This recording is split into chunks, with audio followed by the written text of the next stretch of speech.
Wrestling has more than one royal family.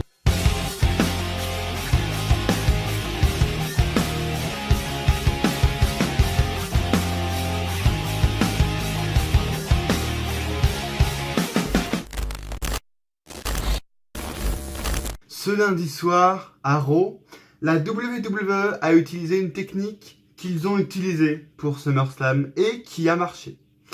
À SummerSlam, on a vu que, par exemple, Charlotte Flair est devenue championne. Personne ne voulait l'avoir championne. Elle a été huée, par exemple. On l'a vu. Et Becky Lynch a fait un heel turn pour qu'ils compensent. Et ils vont sûrement pusher Becky Lynch en mode, regardez, on vous donne ce que vous voulez, c'est-à-dire Becky Lynch qui est un peu push, mais on met Charlotte championne. Le main event, Roman Reigns contre Brock Lesnar. Ils savaient très bien que tout le monde n'allait pas regarder ce match. Personne n'allait regarder ce match. Personnellement, j'étais intéressé, mais la majorité des gens s'en battaient les couilles. Et alors, qu'est-ce qu'ils ont fait? Ils ont ramené Braun Strowman. Comme ça, même s'ils ne cachaient pas, l'attention était portée sur le match et sur Braun Strowman. Donc, du coup, les gens, même s'il y a eu une ou deux beach balls par-ci par-là pendant le match, les gens étaient intrigués par le match. Ce soir, qu'est-ce qu'ils ont fait? Roman Reigns a encore gagné. Il a commencé le show, etc. machin, en affrontant et en défiant Finn Balor pour le titre universel. Première défense du titre universel à Raw depuis des années, depuis plus d'un an et demi, je pense.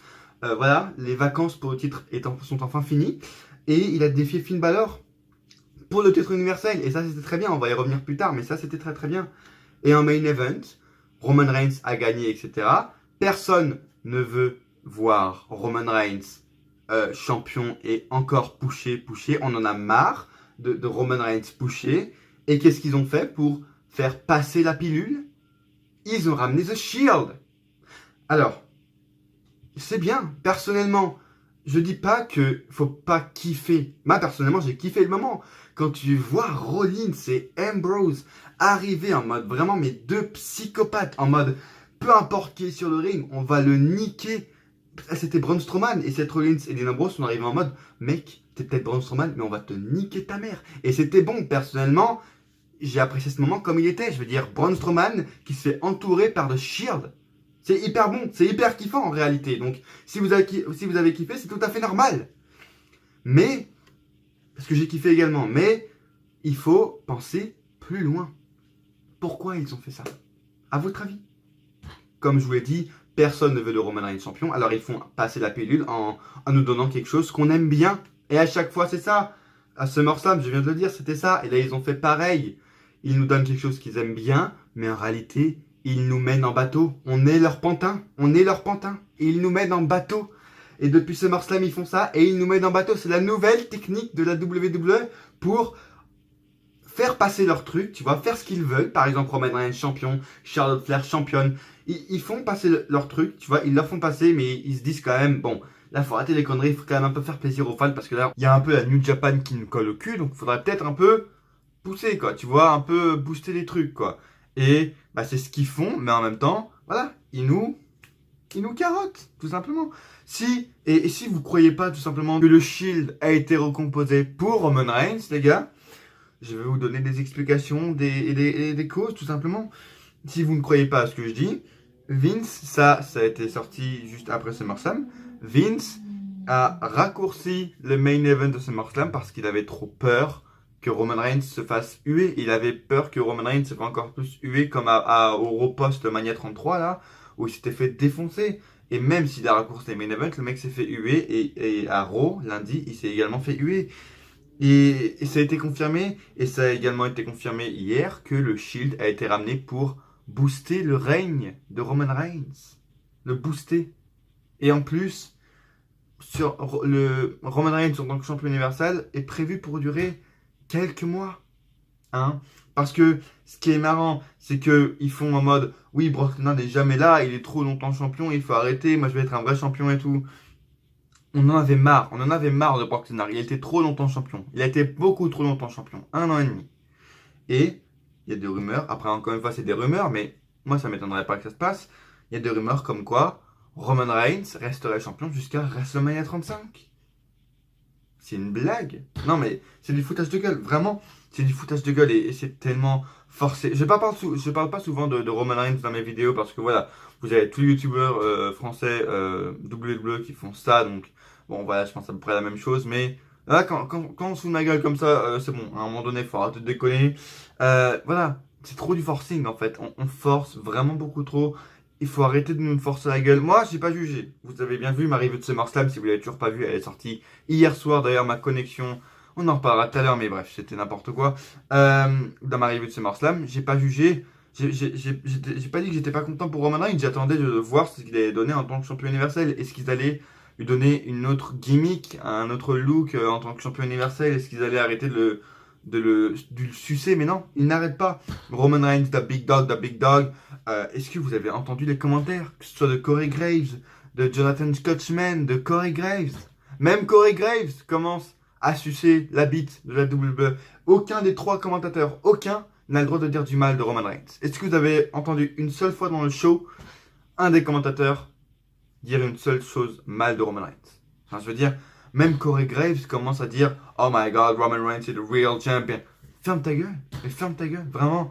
Michael Cole qui radote la même chose chaque jour, enfin chaque heure, chaque minute dans le show, pendant le Six-Woman Tag, pendant des matchs 1, machin, il fait Oh Roman Reigns, enfin d'ailleurs, Roman Reigns a été le champion, il est enfin le champion. Après 4 ans de frustration, Roman Reigns est enfin le vrai champion, il a eu ce qu'il a eu. Mais ferme ta gueule, il a eu ce qu'il a mérité, je sais pas quoi, mais ferme ta gueule en fait, c'est bon. Arrêtez de nous forcer ça à la gueule. Non, c'est fou, vraiment. Et ils nous ramènent de Shield pour ça. Pour Roman Reigns, encore. Mais encore une fois, je vous dis pas de pas profiter. Personnellement, j'ai profité. Le Shield recomposé, etc., qui fait face à Braun Strowman, c'est énorme, faut l'avouer, en vrai. Donc faut même pas, là, dans des trucs comme ça, faut penser comme un casu. Mais ensuite, à la fin du show et à la fin du segment, tu te remets en mode smart et tu comprends pourquoi ils font ça. Et non, faut arrêter. Et en plus, le pire, c'est qu'apparemment pour Hell in a Cell, ce serait prévu un triple menace. Entre qui? Entre The Shield contre Braun Strowman, Finn Balor et Bobby Lashley. Enfin, un truc bizarre, mais n'importe quoi. Je veux dire, non. Donc du coup, en plus, il nous ramènerait le Shield, mais en plus, au prochain pay-per-view, le titre universel serait même pas défendu. Mais alors là, on est au foutage de gueule, mais j'ai jamais vu ça. On est, mais au niveau, mais très très très très haut. On est très très très haut, les gars. Ils nous ont construit toute la rivalité Roman Reigns-Brock Lesnar en mode. Alors oui, c'est pas bien, Brock Lesnar ne défend jamais son titre. Et qu'est-ce qu'ils vont faire au premier pay-per-view que Roman Reigns il est champion? Ils vont faire quoi? Ils vont même pas défendre le titre. Enfin, non mais s'il vous plaît quoi. Ah, putain, non, mais il nous carotte, mais il nous carotte, mais j'ai jamais vu ça. J'ai jamais vu ça. Bref. Salut à tous les amis, on se retrouve aujourd'hui pour la review de Monday Night Raw. Et j'ai parlé de Roman Reigns. Pourquoi j'ai parlé de Roman Reigns? Parce que déjà j'en avais envie. Et parce qu'il y a eu que ça, tout simplement. Je sais pas. Il y a eu quoi d'autre à Raw? Il y a eu quoi d'autre? Je ne sais pas. Je suis en train de regarder. Il y a eu Triple H. Il y a eu Triple H, c'est tout. Roman Reigns et Triple H. Après il y a eu quoi? Dean Ambrose, Dolph Ziggler. Le segment avec Ronda Rousey. Dash Wilder. The B-Team. Et voilà. C'est votre Raw. Il n'y a rien eu. Absolument. Je veux dire, Dean Ambrose avec Seth Rollins, etc. Ça tourne en rond. Et de toute façon, Rollins et Ambrose pour Hell in a Cell seront dans un tag team. C'est soit ils seront face à Dolph Ziggler et Drew McIntyre, soit ils seront, comme je vous l'ai dit il y a quelques minutes, dans un six-man tag à Hell in a Cell avec Roman Reigns. Donc les deux des titres à Raw seront pas défendus. Donc les deux titres masculins à Raw ne seront pas défendus. Bref. On a eu quoi d'autre? Les Authors of Pain, encore contre Titus Worldwide. Et voilà, c'était votre Raw. Ça va aller très vite, je vous le dis, ça va aller très très très vite la review de Raw parce qu'il n'y a absolument rien à dire. Bref. Parlons de la review de SummerSlam, les amis. J'espère que vous l'avez vu d'ailleurs. Si vous l'avez toujours pas vu, les amis, elle est sur ma chaîne directement. Donc allez la voir maintenant si ce n'est pas déjà fait. Si vous l'avez toujours pas vu, voilà, n'hésitez pas à aller la voir maintenant. Et abonnez-vous si ce n'est pas déjà fait. Laissez un pouce bleu évidemment si vous aimez ce que vous voyez, c'est très important. Mais voilà, SummerSlam. Ma vidéo faisait 2 gigas, tu vois, à peu près. Donc du coup, pratiquement toutes mes vidéos font ce style-là. Soit elles font 1 giga, 2 gigas ou quoi. Et normalement, ça prend 2 heures, 3 heures, tu vois. Pour ma pronostic de SummerSlam, pour mes reviews que j'ai sortis avant, ça prend 2 heures, tu vois. Déjà 2 heures c'est énorme, hein, parce que pour les autres ils comprennent pas, tu vois. Genre les autres, leur upload sur YouTube, les autres youtubeurs catch, les uploads sur YouTube durent 30 minutes, ils agonisent, tu vois. Moi 2 heures c'est bien, donc déjà la différence, tu vois. Mais 2 heures pour moi c'est bien, c'est pas mal, tu vois. C'est dans la normalité de ma connexion. Mais là les gars, pour ma review de SmackDown, de SummerSlam, ça a pris 10 heures, 11 heures pour 2 gigas. Je comprends pas, j'ai pas compris. Non, j'ai absolument pas compris le délire, quoi. En plus, je suis passé dans un logiciel qui peut faire réduire la taille des fichiers, etc. Donc du coup, normalement, ça devrait faire passer des vidéos dans mon logiciel de 5 gigas à quelques centaines de MO. Ça fait passer ma vidéo review de SummerSlam de 4 gigas à 2 gigas. Waouh, avancée spectaculaire. Bref, tout a bugué hier. J'espère que ça buggera pas pour ma review de Raw et j'espère qu'elle sortira en temps et en heure pour aujourd'hui, donc mercredi 22 août. Alors que j'ai vu SummerSlam, je vous ferai la review après. La review de SmackDown, pardon, sortira demain. Encore une fois, si je fais des gaffes, etc., c'est le matin, les amis. Voilà, bref, c'est pour ça. Vous me connaissez, vous avez vu ça pendant ma review ou ma pronostic de SummerSlam, je sais plus, bref. Le matin, c'est pas mon truc, les gars, donc bref. Merci d'être ici pour suivre ma review de Raw. Et j'avais encore un autre truc à vous dire, mais je sais plus ce que c'était. Bref, ah oui, tout simplement. Si j'ai changé de vêtements entre deux séquences, c'est normal, c'est que les 3 premières minutes, donc quand j'étais avec mon t-shirt des Hardy Boys, je vais y arriver, bordel. J'ai tourné hier, donc le 21 août, et là je tourne ma review de Raw, la suite de la review de Raw, aujourd'hui le 22 août, et je tournerai ma review de SmackDown le même jour. Et j'espère, mais je prie pour que ma review de Raw sorte aujourd'hui, le 22 août, vers les 14h, 15h. Je vais tout faire, je vais essayer de faire une vidéo pas trop longue, justement pour que ce soit pas énorme au niveau de l'upload, parce que il faut que je trouve une solution. Vraiment, ça fait des années que je dis ça, mais il faut que je trouve une solution, les gars, parce que déjà 2 heures pour une upload, c'est pas normal, mais 11 heures comme hier, c'est encore moins normal, tu vois ce que je veux dire? Les mecs qui agonisent en mode oh mon dieu, mon upload sur YouTube a duré 1 heure. Vous vous foutez de ma gueule, vous foutez de ma gueule, les gars, réellement. Mes vidéos qui font 5 gigas, je veux dire putain de merde, quoi. Je sais pas quoi faire, je ne sais plus quoi faire. Si vous avez une solution, les gars, mais dites-le moi. Je veux dire, Jordan de WWE Busted Open, mon ami, je suis son premier abonné, il est l'un de mes premiers abonnés, on se connaît depuis le début. Le mec habite en Suisse. Il m'a dit qu'il a une pire connexion que moi. Et le mec met 15 minutes pour upload ses vidéos sur YouTube. Expliquez-moi le concept. Expliquez-moi le truc, quoi. Je comprends pas. Bref, je viens de vous le dire, on va pas faire une vidéo trop longue pour que l'upload soit pas trop long. Donc on va direct entrer dans le vif du sujet avec Monday Night Raw. Le show a commencé avec Roman Reigns, les amis. Ce qui est normal, pour une fois c'est normal. Et c'est expliqué. Roman Reigns est le nouveau champion universel, donc il commence le show. Et pour une fois c'est légitime qu'il commence le show. Juste une remarque, mec. Roman, arrête de porter ta ceinture en mode comme si c'était un putain de sac à patates. Mec, c'est un putain de titre mondial. Est-ce que vous avez vu comment... Ça, j'ai toujours détesté Roman Reigns qui a porté la ceinture comme ça. C'est un truc que je n'aime pas. C'est complètement con, hein, mais je n'aime pas. Il a fait pareil avec le titre intercontinental, avec le titre US. Je pense que ça le rend... Vince croit que ça le rend un peu plus badass de prendre sa ceinture en mode comme ça, derrière l'épaule. Non mec, c'est une ceinture mondiale, mets-la devant toi, sur ton épaule, ici, devant ton épaule, mais mets-la pas derrière toi, non, arrête, c'est ton titre mondial, mec, c'est un titre putain de mondial, mets-le pas derrière toi, mets-le pas sur ton cul aussi, non, putain, mais n'importe quoi, c'est une remarque que je voulais faire, mais ça m'énerve, des petits trucs comme ça m'énerve, bref. Roman Reigns commence le show en disant que voilà, c'est un homme qui tient sa parole, il a dit qu'il allait battre Roman Reigns, et il bat Brock Lesnar, et il a battu Brock Lesnar hier du coup à SummerSlam, mais pour vous c'était il y a 3 jours, un truc comme ça. Bref, et il dit que la ceinture n'a jamais été défendue, machin, donc du coup il va défendre ce soir contre un mec qui a gagné la ceinture universelle ici à Brooklyn. Du coup on a compris que c'était Finn Balor, et du coup il a provoqué, non, call-up, je sais plus comment on dit, Finn Balor sur le ring, et voilà, ils se sont fait une petite promo, et Baron Corbin ensuite est arrivé pour dire que machin, il veut pas que ce match arrive. Kurt Angle ensuite l'a repris en disant que ce match va arriver, que c'est lui qui décide des matchs, et que voilà, on aura Roman Reigns contre Finn Balor ce soir dans le main event de Monday Night Raw pour le titre universel, et on aura également un match Baron Corbin contre Bobby Lashley. Maintenant, waouh les gars, commencez Raw avec un Bobby Lashley contre Baron Corbin. Je veux dire, mais non quoi. Bobby Lashley, vous savez que je l'aime bien. Je vous l'ai dit, j'ai jamais critiqué Baron Corbin depuis qu'il a fait son retour parce que c'est un mec que j'aimais bien avant quand il était à la VE et je croyais qu'ils allaient faire quelque chose, mais en fin de compte, non. Les amis, je vous rejoins sur Bobby Lashley. Le mec ne fait rien, le mec n'a pas de charisme. Je veux dire, on n'a pas envie de l'écouter quand il arrive, on s'en bat les couilles de lui. On a bien vu de toute façon. Quand Kurt Angle a annoncé le match en mode Roman Reigns Finn Balor, les mecs étaient, enfin la public était en mode ouais. Et là, Kurt Angle a annoncé Baron Corbin affrontera Bobby Lashley. Oh, la foule s'est arrêtée direct, elle est morte direct. C'est un truc de fou. Les mecs n'en ont rien à foutre de Bobby Lashley. Et moi non plus, je n'en ai plus rien à foutre de Bobby Lashley. Bravo! Bravo la WWE, vous avez gâché un talent. Bravo, mais c'est pas le premier et ce sera sûrement pas le dernier. Bref, qu'est-ce qu'on a eu après? On a eu un segment évidemment avec Paul Heyman qui a été coupé d'ailleurs, moi je l'ai même pas vu, je l'ai vu après sur YouTube, très bizarre d'ailleurs. C'est un peu bugué au niveau du Bobby Lashley Baron Corbin, mais bref. Je sais pas ce qu'ils ont fait la WWE, je sais pas ce qu'ils ont trafiqué, mais bref. Paul Heyman ensuite retrouve Kurt Angle dans les coulisses et il dit que Brock Lesnar a envie d'invoquer sa clause de rematch à Hell in a Cell. Et Kurt Angle dit tout simplement non. Voilà. Et ce qui est tout à fait compréhensible, hein. Le mec n'a jamais défendu son titre, alors pourquoi il aurait le droit à un rematch, même si c'est dans sa clause de contrat, voilà.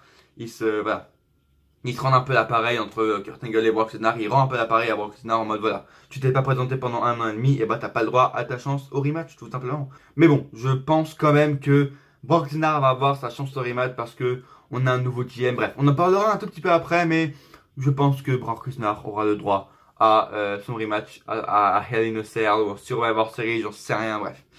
Qu'est-ce qu'on a eu d'autre ensuite? Oui, Baron Corbin qui est énervé contre Kurt Angle, etc. Bref. Il a dit qu'il allait se plaindre à Stephanie McMahon parce qu'elle est là ce soir. Ouh, super.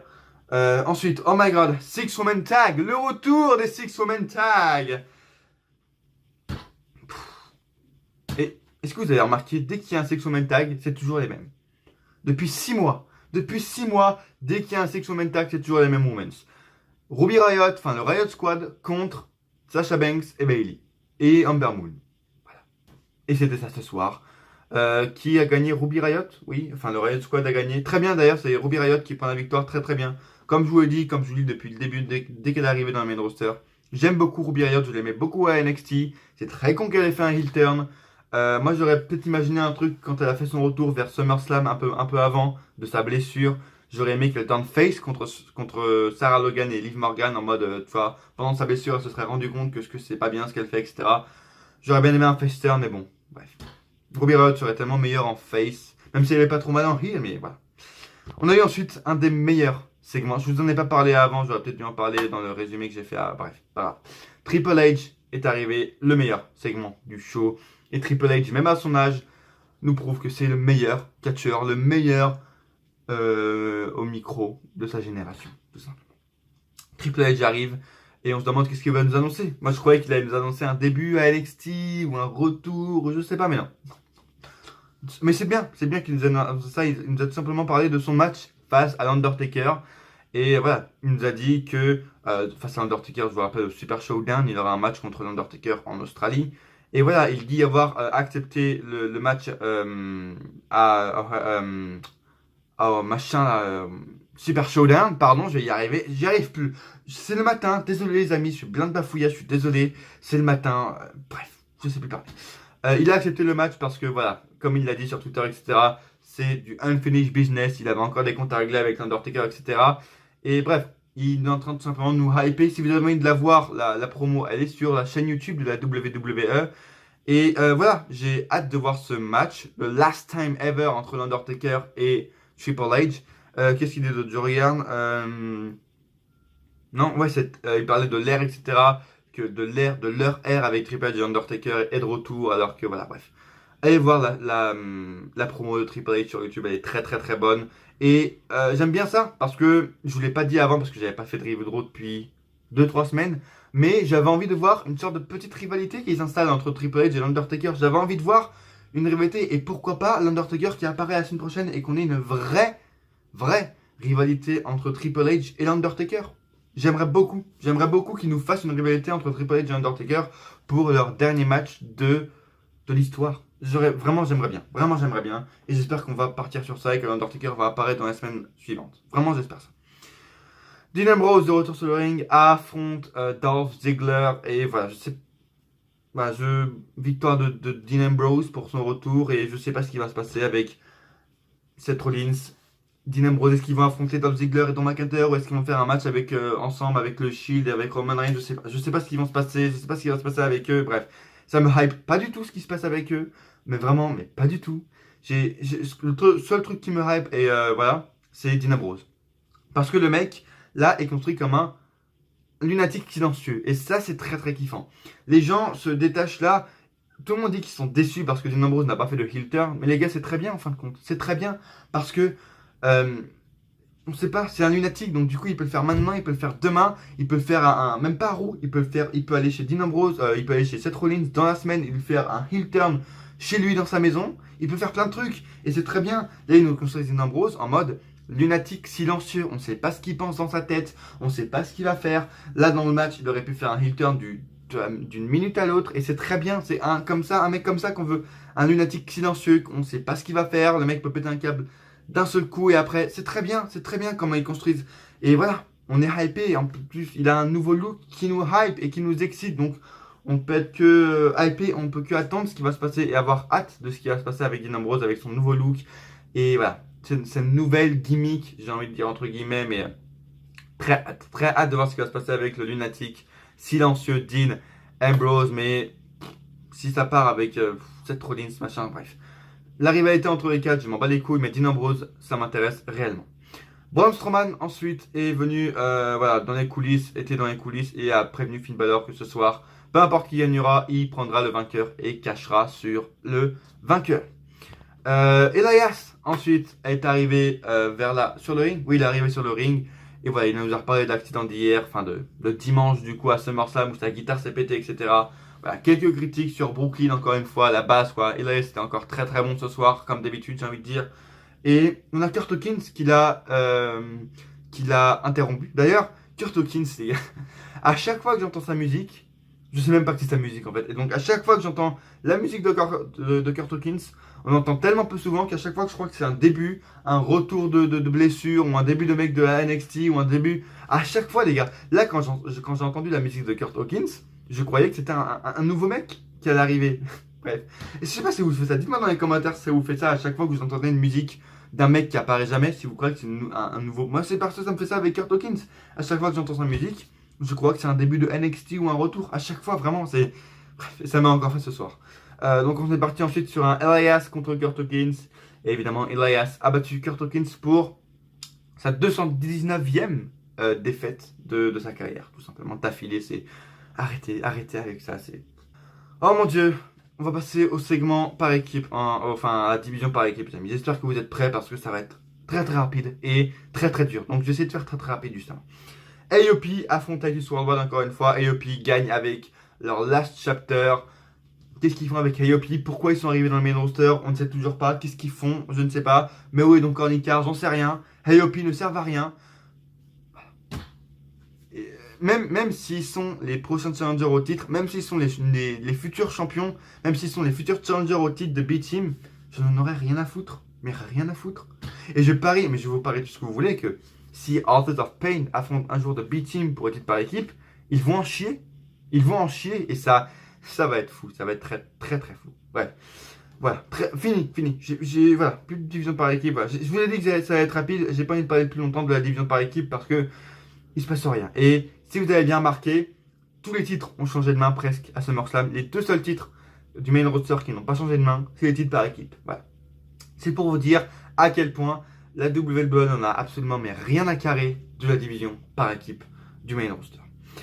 Ronda Rousey, ensuite on a eu le segment avec Ronda Rousey, donc il y avait toutes les women's autour du ring. On a eu Stephanie McMahon qui est arrivée pour se sucer, pour dire que je sais plus ce qu'elle a dit. Elle a dit je sais plus, bref.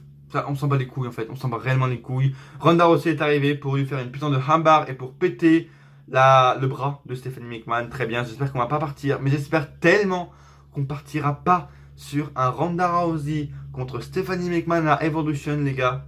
Je le sens. Ou même, il y a même des rumeurs comme qu'on partirait sur un Ronda Rousey contre Nikki Bella. D'ailleurs, les Bella Twins, qu'est-ce qu'elles font là? Je veux dire, non. On les voit pas de l'année et les meufs reviennent pour Evolution. D'accord. Et ce que je comprends pas, c'est que dans ce segment-là, il y avait toutes les women, donc il y avait les Bella Twins mais il n'y avait pas Nia Jax et Mickie James, qui sont deux bien meilleures catcheuses que The Bella Twins. Il manquait Mickie James et Nia Jax, mais personne n'en a parlé. Mais par contre, il y avait les Bella Twins, ça c'est très très important. Très très important. Mon Dieu, bref. Passons. Ce segment, voilà, Ronda Rousey. La rivalité n'avance pas. D'ailleurs, aucune rivalité n'a avancé durant ce Raw. Aucune rivalité n'a avancé. Bref. Ronda Rousey, voilà, pète le bras de Stephanie McMahon, comme je vous l'ai dit. J'espère qu'on partira pas sur un match entre les deux à Evolution. Oh mon dieu, encore la division par équipe. Oh mon dieu, je vais essayer de faire très très vite. Scott Dawson, Babo Dallas et Dash Wilder, Curtis Axel. Voilà. Les champions par équipe ont été battus ce soir en solo, mais bref. Voilà. Qui en a quelque chose encore à foutre? Je ne sais pas, en tout cas, pas moi. Et Roman Reigns, ensuite, il est dans les coulisses avec Renee Young et qui le dit que, voilà, j'ai donné la chance ce soir à Finn Balor d'avoir son match revanche de 2016. Voilà, j'ai arrêté de bégayer. Comme ça, je vais le battre ce soir et je vais le renvoyer à la fin de la queue, à la fin de la queue pour mon titre universel, tout simplement. Et voilà. Roman Reigns ce soir a eu des tendances de heel. Je suis désolé, quand là il dit le mec il va défoncer Finn Balor et le renvoyer à la fin de la queue pour le titre universel, le mec a des putains de tendances de heel et surtout à la fin du show, il a eu des putains de tendances de heel, les amis. Et d'ailleurs, on y arrive à la fin du show. Ah, mais juste avant, très très important, très très important. Importance historique, hein. Voilà. On a eu Stephanie McMahon qui était vers les médecins et Baron Corbin était en train de la voir, est-ce que ça va bien Steph, etc. Et on a eu Kurt Angle qui est arrivé pour savoir si Stephanie McMahon allait bien. Et Stephanie McMahon a tout simplement marre de Kurt Angle et elle dit qu'il prend trop de mauvaises décisions, qu'il dit n'importe quoi, etc. Donc il est parti en vacation, je sais pas, il a eu du congé, voilà. Kurt Angle a du congé indéterminé, mais voilà, Kurt Angle n'est actuellement plus GM de Raw et c'est Baron Corbin maintenant. Le nouveau GM, les amis, on n'est pas dans la merde. Non, j'ai envie de dire un catcheur GM. Ah voilà, Page est GM, etc. Mais Baron Corbin, non, tu mets pas Baron Corbin GM. Le mec a le droit au Demon King et maintenant le mec est GM. Enfin non, d'accord, vous voulez le pusher, mais non, mais pas GM. Enfin, je sais pas combien de temps ça va durer, mais voilà, ça va pas être fameux, quoi. Vraiment, ça va pas être fameux. Baron Corbin en tant que GM, les amis. Ça va pas être fameux. Et c'est pour ça que je vous disais tout à l'heure que je pense que Brock Lesnar aura son match revanche. Je sais pas quand ce sera. Hell in a Cell. Si on va avoir série, j'en sais rien. Mais je pense qu'avec Baron Corbin, GM, il aura son match revanche. Et enfin, le main event, Roman Reigns bat Finn Balor en 12 minutes. Voilà. Et à la fin, on a Braun Strowman qui arrive pour défier Roman Reigns. Il cache sa mallette, mais en fin de compte, elle n'est pas cachée parce que juste avant que la sonne cloche, on entend Sierra Hotel India et Cody Madelta, The Shield, qui arrive. Et encore une fois, j'ai kiffé ce segment, vraiment. The Shield qui entoure Braun Strowman en mode mec, t'es peut-être Braun Strowman, mais on s'en bat les couilles, on va te niquer ta mère, on va te défoncer. Et c'était très bon. Et là, comme je vous l'ai dit il y a quelques minutes, Roman Reigns a eu des tendances de heel. Est-ce que vous avez vu son putain de sourire de heel qu'il a fait quand The Shield est arrivé? Le mec, on a vu, il a pris du plaisir à défoncer Braun Strowman. Et c'est ça qui est hyper mais contradictoire. Je veux dire, le mec, les bookers le font passer pour un putain de face et il agit comme un heel plein de fois. Tout à l'heure en disant qu'il va défoncer Finn Balor. Là, il a un putain de sourire de heel et il est content de défoncer Braun Strowman. Bref, c'est n'importe quoi. Ils ne savent pas booker. Pardon, Roman Reigns est un échec, comme plein de gens, mais Roman Reigns est un échec. Et au niveau de son booking également, c'est n'importe quoi. Je veux dire, il est face, 2 minutes plus tard, il a des tendances de heel. Bref. The Shield est de retour. Est-ce que c'est pour un soir? Est-ce que c'est pour plusieurs semaines? Je ne sais pas, mais voilà. Kiffez, parce que c'est le Shield, donc kiffez les gars. Mais voilà. Mascarade, ruse et manipulation. Voilà. Tout ça n'est que mascarade, ruse et manipulation de la part de la WWE. Retenez bien ça. Merci de m'avoir suivi les amis. N'hésitez pas à aimer la vidéo et à aimer d'ailleurs parce que peut-être que je vous aurais mis le nouveau layout que j'ai fait. J'ai même pas fait de teasing ou quoi, mais voilà. J'ai fait un nouveau layout pour mon dernier intro. C'est normal, on a des nouveaux champions, etc. Donc voilà, peut-être qu'il va changer dans les semaines qui suivent parce que là j'ai mis un peu les meilleurs, les têtes d'affiche, mais peut-être que ça va changer dans les futures semaines. Comme je vous l'ai dit, je mets seulement les superstars que je kiffe. Je suis pas comme les autres, je ne mets pas que les champions, je m'en bats les couilles. Moi, je mets les mecs que je kiffe, tout simplement. Merci de m'avoir suivi, les amis. Abonnez-vous, prenez soin de vous et voilà. Kiffez. Demain, normalement, on review le SmackDown et à partir de la semaine prochaine, le rythme va reprendre à la normale. Donc, normalement, ça va être mardi, review de Raw.